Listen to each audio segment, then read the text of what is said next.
tu te souviens que tu as... Oui. Alors merci Jean-Yves de la présentation. Et puis il nous a mis d'entrée dans le ton, parce que c'est ce que je vais essayer de faire. Partir un peu, si vous voulez, de l'importance du pollen pour le végétal et pour l'abeille. Et puis on va voir que si le pollen est aussi riche en nutriments, etc., c'est justement en raison de ses rôles fondamentaux, autant pour la reproduction des plantes que pour la biologie de l'abeille. Et puis j'ouvrirai juste un peu sur la composition et les activités du pollen. Et puis mes collègues prendront le relais et vous parleront un peu plus de tout ce qui est directement thérapeutique, quoi. Donc au départ, si vous voulez, dans ma présentation, j'ai fait plusieurs parties. Une première partie qui est sur les origines du pollen, quand les pollens apparaissent sur Terre et dans quel contexte ils apparaissent. On va voir donc justement toutes ces histoires de reproduction des plantes, tout ça. Puis après, on verra la composition des pollens.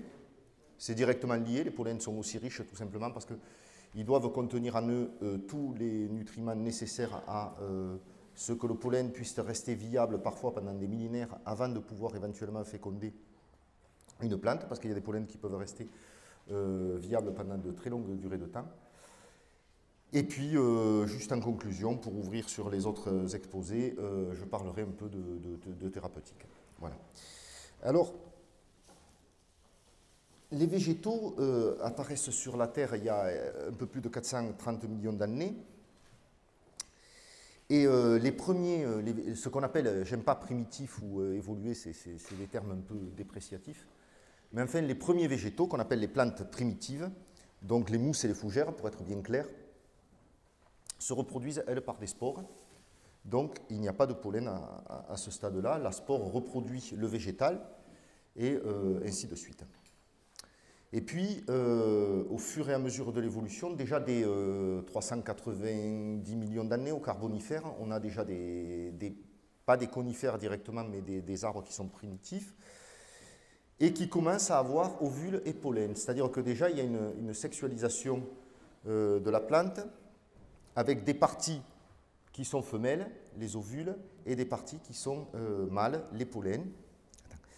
Et fondamentalement, le pollen et l'ovule, par leur fécondation, vont donner naissance à des graines. Et à partir de là, c'est tout le monde des végétaux qu'on connaît, aussi bien les conifères, gymnospermes en grec, ou les plantes modernes, tilleuls, etc., les angiospermes, qui vont en fait produire des graines.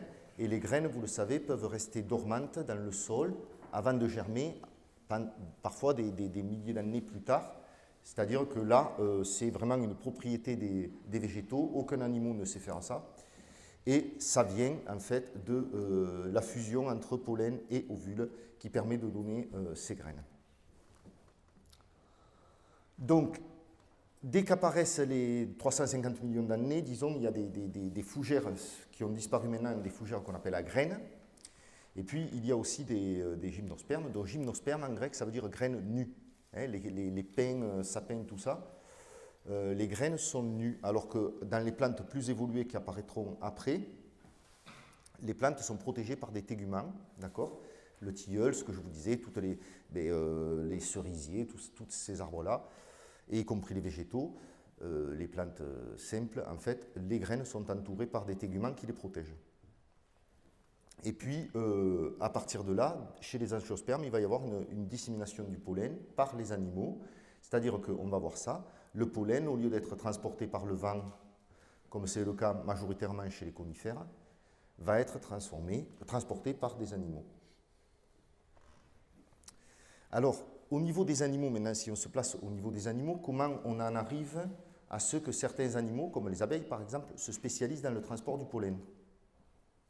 Au départ, dès que le pollen est produit, on va le voir par la suite, c'est une structure très riche en nutriments, acides gras essentiels, cholestérol, stéroïdes, toutes les vitamines que vous voulez, etc. Donc évidemment, quelque chose qui est très riche en nutriments, ça intéresse tout le monde dans la nature. Parce que bon, dans la nature, c'est le même problème pour tout le monde, il faut trouver à manger. Donc au départ, les premiers animaux sont des phytophages, c'est-à-dire qu'ils mangent les parties végétales, d'accord ? Et les premiers animaux sur ces arbres primitifs, il y a 300 millions d'années, qui visitent